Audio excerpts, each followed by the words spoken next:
Committee సభ్యుడైన Hidma కూడా మరణించడం, హెడ్మాతో పాటు కూడా అతని భార్య అయితేనేమి ఇంకా నలుగురు మొత్తం 6 మంది ఎన్కౌంటర్ లో కూడా మృతి చెందారు. దీనికి సంబంధించి పూర్తి స్థాయిలో కూడా ఈ నెట్వర్క్ కి సంబంధించి కేంద్ర ఇంటెలిజెన్స్ వర్గాలు అయితేనేమి, ఆక్టోపస్ వర్గాలు కూడా పూర్తిగా కూడా ఒక పక్కన ఏపీ తెలంగాణ సరిహద్దులు అయితేనేమి, అదే విధంగా చూసుకుంటా ఉంటే ఛత్తీస్గఢ్ ఒరిస్సా సరిహద్దుల్లో బాగా కూడా గత కొన్ని నెలలుగా కూడా కూపింగ్ జరుగుతుంది. దీనికి సంబంధించి చాలా కాలంగా కూడా ఒక పక్కన మావోయిస్టులు కూడా దీనికి సంబంధించి చర్చలకు సిద్ధమంటూ కూడా ప్రకటించారు. కాకపోతే దీనికి గతంలో నుంచి కూడా మావోయిస్టులు ఒక పక్కన వచ్చేసి పోలీసులు అయితేనేమి, రాష్ట్ర పోలీసులు అయితేనేమి, కేంద్ర బలగాలను కూడా చాలా వరకు కూడా చుట్టుముట్టి వారిని అంతమొందించిన పరిస్థితి. ఎన్కౌంటర్ లో కూడా చాలా వరకు కూడా ఇప్పటికే కూడా ఒక పక్కన పోలీసు బలగాలు కూడా మృతిపోయి, దీనిపైన ఒక పక్కన కేంద్ర ప్రభుత్వం పూర్తి స్థాయిలో కూడా ఎక్కడికక్కడ కూడా వీరికి సంబంధించి కూంబింగ్ నిర్వహిస్తుంది. వీరికి సంబంధించి చాలా వరకు ఇప్పటికే కూడా లొంగిపోయారు. ఈ లొంగిపోయిన వారితో అయితేనేమి తర్వాత ప్రస్తుతం అయితే ఎక్కడైతే కూంబింగ్ లో కూడా కొంతమంది పట్టుపట్టం అయితేనేమి వీటిని పూర్తి స్థాయిలో విచారిస్తున్న నేపథ్యంలో ఎక్కడెక్కడ వీరికి సంబంధించిన నెట్వర్క్ ఉంది, వీళ్ళు ఎక్కడైతే స్లిప్ మోడ్ లో ఉన్నారనే దానిపైన కూడా కేంద్ర నిఘా వర్గాలు కూడా పూర్తి సమాచారంతో ఒక పక్కన ఈ రోజు గత కొంతకాలంగా కూడా ఏపీలో సంబంధించి వీరికి స్లీపర్ సెల్స్ ఉన్నారా, ఇంకొక కోణంలో కూడా దర్యాప్తు అయితే చేస్తున్నారు. దీనికి సంబంధించి ఏపీ ఇంటెలిజెన్స్ చీఫ్ మహేష్ చంద్ర లడ్డా కూడా కీలకంగా కూడా నిన్నటి నుంచి కూడా ఒక పక్కన మారేడుమిల్లి ప్రాంతంలో కూడా ఉన్నట్లు తెలుస్తుంది. ఈ నేపథ్యంలోనే ఒక పక్కన ఎన్కౌంటర్ అయితేనేమి ఈ రోజు తెల్లవారుజాము నుంచి కూడా విజయవాడ నగర శివారులోని కానూరు అయితేనేమి, ఆటో నగర్ ప్రాంతాల్లో కూడా ఒక పక్కన ఏదైతే ఇంటెలిజెన్స్ వర్గాల నివేదిక ప్రకారం కేంద్ర నిఘా వర్గాలు కూడా ఒక పక్కన కొంతమందిని అయితే అరెస్ట్ చేశారు. దీంట్లో సుశీల కీలక పాత్రగా కూడా గుర్తించడం జరిగింది. గతంలోనే అంటే 2006-7 సంవత్సరంలో కూడా ఇటు కానూరు ఆటో నగర్ ప్రాంతంలో కూడా ఒక పక్కన ట్రాన్స్పోర్ట్ అయితేనేమి లారీకి సంబంధించిన ఎక్కువగా కూడా ఇక్కడ ట్రాన్స్పోర్ట్ లో ఉండటం, ఈ నేపథ్యంలో పూర్తి స్థాయిలో కూడా వీరికి సంబంధించి ఏదైతే రాకెట్ లాంచర్లు కూడా పట్టుబడిన పరిస్థితి. దీనికి సంబంధించి గతంలో ఏదైతే ఒకరు ఇచ్చిన సమాచారంతో కూడా ఇటువంటి పట్టుబట్టంతో ఈ కానూరు ఆటో నగర్ ప్రాంతంలో కూడా ఈ రోజు తెల్లవారుజాము నుంచి కూడా ఒక పక్కన కేంద్ర ఇంటెలిజెన్స్ వర్గాలు అయితేనేమి, రాష్ట్ర పోలీసులు, విజయవాడ నగర పోలీసులు కూడా పూర్తి స్థాయిలో కూడా ఆపరేషన్ చేపట్టాయి. దీంట్లో కీలకంగా కూడా సునీత అయితేనేమి, సునీతతో పాటు దాదాపుగా 26 మందిని కూడా పట్టుబడినట్లు కూడా తెలుస్తుంది. వీరందరినీ కూడా ప్రస్తుతము విజయవాడ పోలీసులు అయితేనేమి, కేంద్ర ఇంటెలిజెన్స్ పోలీసులు పూర్తి స్థాయిలో కూడా అదుపులోకి తీసుకున్నారు.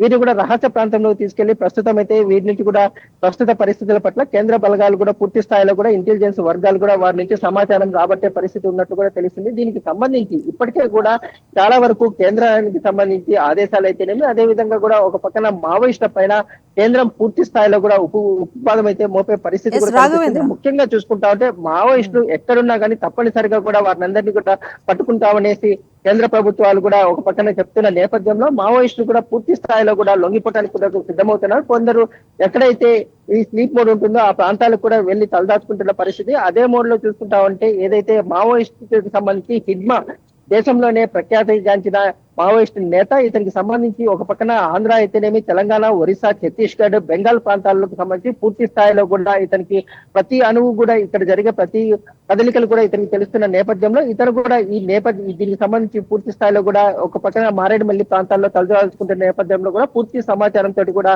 ఒక పక్కన కూంబింగ్ చేపట్టారు. కూంబింగ్ లో భాగంగానే ఈ రోజు తెల్లవారుజామున సమయంలో కూడా ఒక పక్కన ఎదురు కాల్పుల్లో కూడా మృతి చెందినట్లు కూడా తెలుస్తుంది. రాఘవేంద్ర, ఒకటి ఏఓబి సరిహద్దుల విషయానికి వస్తే కనుక ఇక్కడ ఉన్న స్ట్రాంగ్ కమిటీస్ లో హిడ్మా దళం ఒకటిగా చెప్తూ ఉంటారు కదా.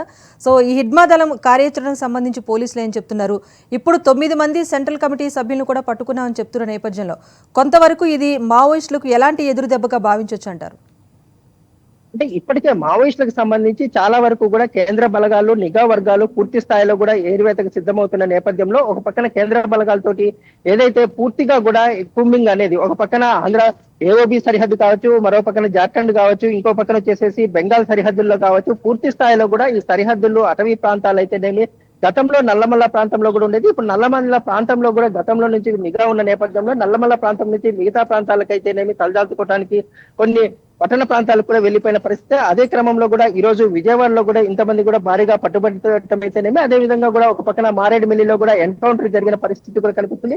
వీరు ప్రస్తుతం తలదాచుకున్న పరిస్థితి కనిపిస్తుంది. ఈ నేపథ్యంలో మరో పక్కన కూడా వీరికి సంబంధించి విజయవాడ కేంద్రంగా చూసుకుంటా ఉంటే గతంలో 2006-7 ఏదైతే ట్రాన్స్పోర్ట్లకు సంబంధించి ఎక్కువగా కూడా విజయవాడ ఆటో నగర్ ప్రాంతానికి వస్తున్న నేపథ్యంలో ఇక్కడ ఏదైతే వాహనాల విడిభాగాల క్రమంలోనే ఇవన్నీ కూడా ట్రాన్స్పోర్ట్ లో రావటము, వీటిని ఒక ప్రాంతాన్ని నుంచి ఇంకొక ప్రాంతానికి కూడా ఇక్కడ నుంచి చేరవేయడానికి పూర్తి స్థాయిలో కూడా అనుకూలంగా ఉండటంతో ఈ ప్రాంతాన్ని కూడా ఎంచుకున్నట్లు తెలుస్తుంది. అదే పరిస్థితిలో ప్రస్తుతం కూడా ఒక పక్కన చూసుకుంటా ఉంటే ఏదైతే ఆటో నగర్ ప్రాంతం అయితేనేమి, కానూరు ప్రాంతాల్లో సునీత సుశీల అనే వ్యక్తిని అయితేనేమి ఆ మావోయిస్టుని కూడా తీసుకోవడం జరిగింది. ఈమెకు సంబంధించిన మిగతా అనుచరులని చాలా వరకు కూడా తీసుకున్నారు. వీరందరినీ ప్రస్తుతం అయితే విచారిస్తున్న